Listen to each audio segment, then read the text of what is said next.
Welcome back, guys, to another episode of Grow the Earth. This is a special time of year for us because this is salad season.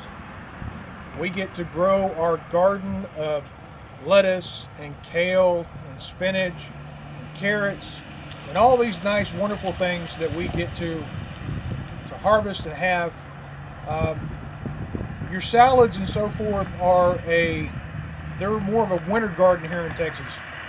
During the summertime, they will grow, but they go to seed very quickly, and sometimes you won't even get a harvest of them before they go to seed. And as you're going to see here today, there's a couple of different methods that you can plant, ways you can plant and ways you can harvest that are going to allow you to maximize your space. Now, the technique that we're growing here today is, I can't take credit for it. I didn't come up with it. It's actually an idea that I gleaned off in my garden. This is something that he uses himself in his own garden, and this is something that he champions as a way to maximize your space and get the most out of what garden space you have. So right here in front of us, we have a red leaf lettuce, a red romaine. As you can see, this is packed very tightly. The way we actually sow these seeds is we make a groove in the ground, we sprinkle the seeds in, we don't worry about spacing or anything else, and we plant those rows about 6 to 8 inches apart. And what that allows is the plants will come up in a line, and instead of growing up and out in every direction, a plant realizes its space that it has, and it will grow up and out to the sides like it can. And it's not going to be hindered in any way because it's got plants on either side of it. It will grow up and it will grow out to the sides to make its space. But this allows us a very unique opportunity with the way that we plant here, because instead of having to harvest individual heads, we can do a cut and come again method. We can do a pick and pull method.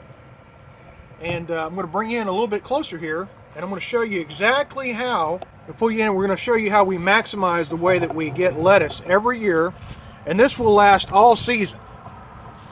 And what we're going to see here is, again, these are packed very tightly. And the way a salad, a head of lettuce grows, it grows from the center outward. You can see right here, we have a bunch of small leaves right here in the center, but your larger leaves are on the outside of that.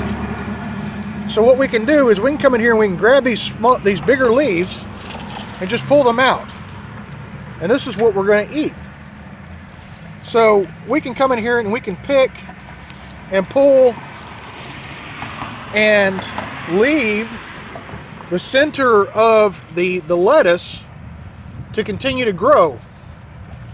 That way later on we can come back and again we can harvest from these same plants, and we don't have to worry about running out of lettuce before it's time for everything to die back and to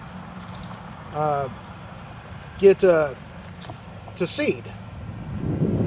So that's on this. If we're going to move on down here to our romaine lettuce, which typically when you pick it up, it's growing in a head. And that's because a lot of your commercial farmers give a lot of space in between each one. And when you get a packet of seed, that is how it tells you to grow, is how a commercial farmer will grow. Well, we're not a commercial farmer. We're growing in small spaces. We're dealing with restricted sizes and spaces that we can plant in, and this allows us to maximize because we can get in here and hand pick. We don't have to rely on a large machine to pick this stuff. So this is the same thing. These, we'll come in here and we can glean off of the sides of these. Or we can also use another method, which is where we'll come in and we can cut the entire top off of this plant. which we'll use this for our salad tonight. And what you're left with is a plant that is cut off square. Okay, we still leave something there for it to grow, but this will continue to grow and flourish, and we'll put on more leaves every time. And we find the same thing here with our same thing we see here with a tango lettuce. Now this tends to grow more in a ball than anything. So we can do the same methods. We can come in and pull, or we can grab and we'll just bring this together, and we'll come in with our scissors. And you want to use really, really sharp scissors, because the cleaner that you make these cuts, the easier the plant will recover from what you've done to it. So we want to make these really sharp, really clean, and we don't want to leave a lot of ragged edges, because that will cause a lot of stress to the plant. And just like the Bibb lettuce we have next to it. Now mind you, these are all grown in the same type of method. We're not sticking with conventional methods as far as our spacing and so forth.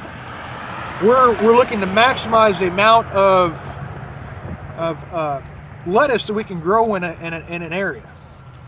So we can do these the same way. We can come in and we can isolate a head, which is going to be right here, and we can just cut this off the top. Now we leave this behind so that it will grow back from, but this is all of what we can use for our salad tonight as we go. Now as we move on down through our bed here, we have our spinach.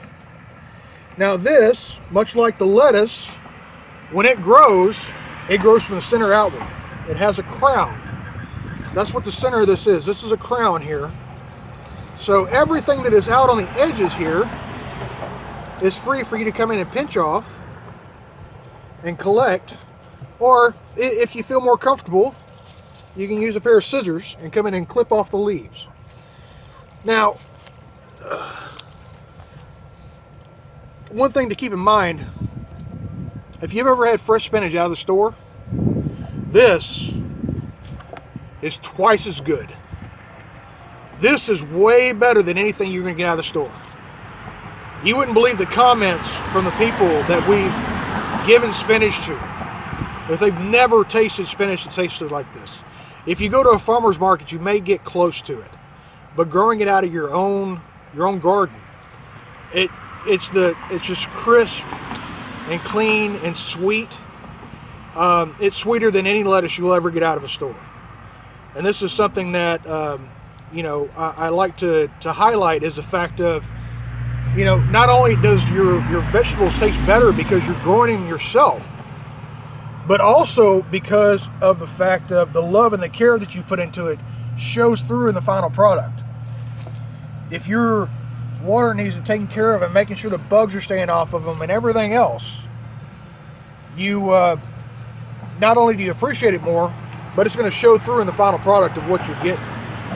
Now, we're not able to do the just come in and cut them all off, because if we cut this center out of these plants, they will stop growing. They will die, because these plants grow from the center outward, and they're very particular about these smaller leaves in here being left undisturbed. So with a lettuce, you're only going to pick from the outer and pull those leaves off. You never want to come in and damage these inner leaves, otherwise you'll kill that plant. And just like the rest of these plants we've got here, grow and continue to give us stuff to eat as long as the weather permits.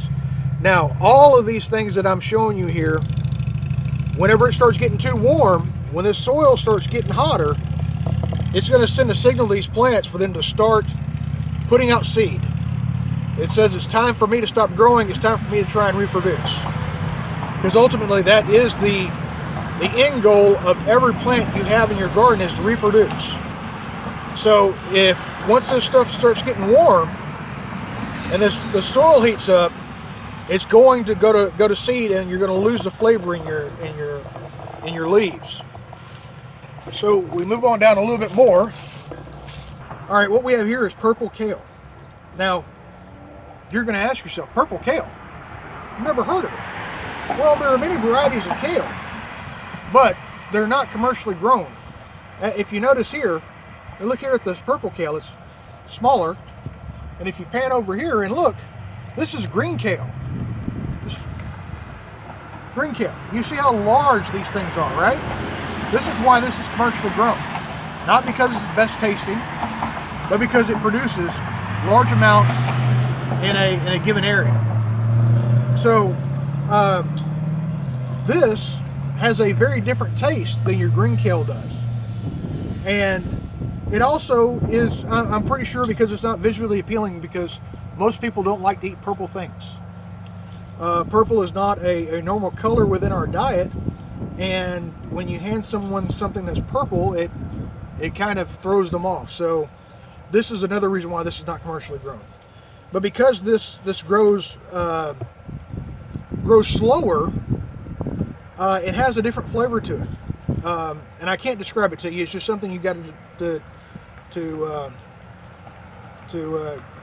understand for yourself. You're gonna have to taste it yourself. But this is a lot like your spinach as far as the way you harvest it. We're going to go in, and this grows in like a stalk with little leaf nodes on it. If you look here on this one, you have a stalk, a center stalk here, and then you have your leaves on the side. And we're going to come in and to harvest, we're going to harvest the lower leaves off of it. And you can pinch these or you can cut them. So we're going to come in and we're going to peel, we're going to pick these green leaves off of the bottom. We're going to pick the leaves off of the bottom here, and that's how we're going to harvest this. Again, you've got little leaves in the center. This is your crown of this. Even though it's up high, that's your crown. The center of this is your crown here. You don't want to pull these leaves. It'll stop the growth of the plant. So again, you harvest these much like you harvest the spinach. So you know, you can harvest everything except for the top 3 or 4 leaves that are in there, and it'll continue to grow because these grow in like a stalk. But which is actually very different, funnily enough, because we have regular green kale here, and these grow much the same way as this, except for these are more productive. And what I mean by that is they do grow with the main stalk with leaf nodes coming off of it. So we always do, you know, a pick and pull here. But as you can see, this is a much larger variety. And as we pull this off, this will continue to grow out of the center up here. Wow, the wind really did a number on these the other day. Right here in the center, you have more that are coming out of it as it's growing up. This guy here is very important to the survival of this plant. If you pull this off, it'll be done. But these larger leaves, as you pick them off, they'll heal over. They'll be just fine. And this is not usually what you see in the store, because this is a little bit different variety than the green kale that you're used to. This is a large leaf green kale. This is probably more of what you're used to, this little frilly kind of leaf stuff that you see here. And a lot of times whenever you get it in the store, that's been peeled off, so that's usually what you get right there. But this is very tasty. This is almost like a piece of celery. You know, you can chop this up into small pieces almost like you would a celery and use it in your salad, and it's very good. Or you can just take off a bite and eat it, especially if you like to taste the kale. So that is our lettuce garden here. This is one of the advantages in the fall time, because we get to grow this and it grows so well here. So we're just going to cut that off here today. As always, like and subscribe. Again, we're a small channel, so the more you guys can share and the more you guys can like this and tell your friends about it, especially if there's something here that you've seen today that you haven't heard about before. You know, most people, when they get a packet of seeds, they follow the directions on the back, and that's meant for commercial growing. It's not meant for your home gardener like what we are. They're not meant for the guy with 500 square foot of planting space. And as always, pray over your garden, pray over your family, and continue to garden. Bye-bye.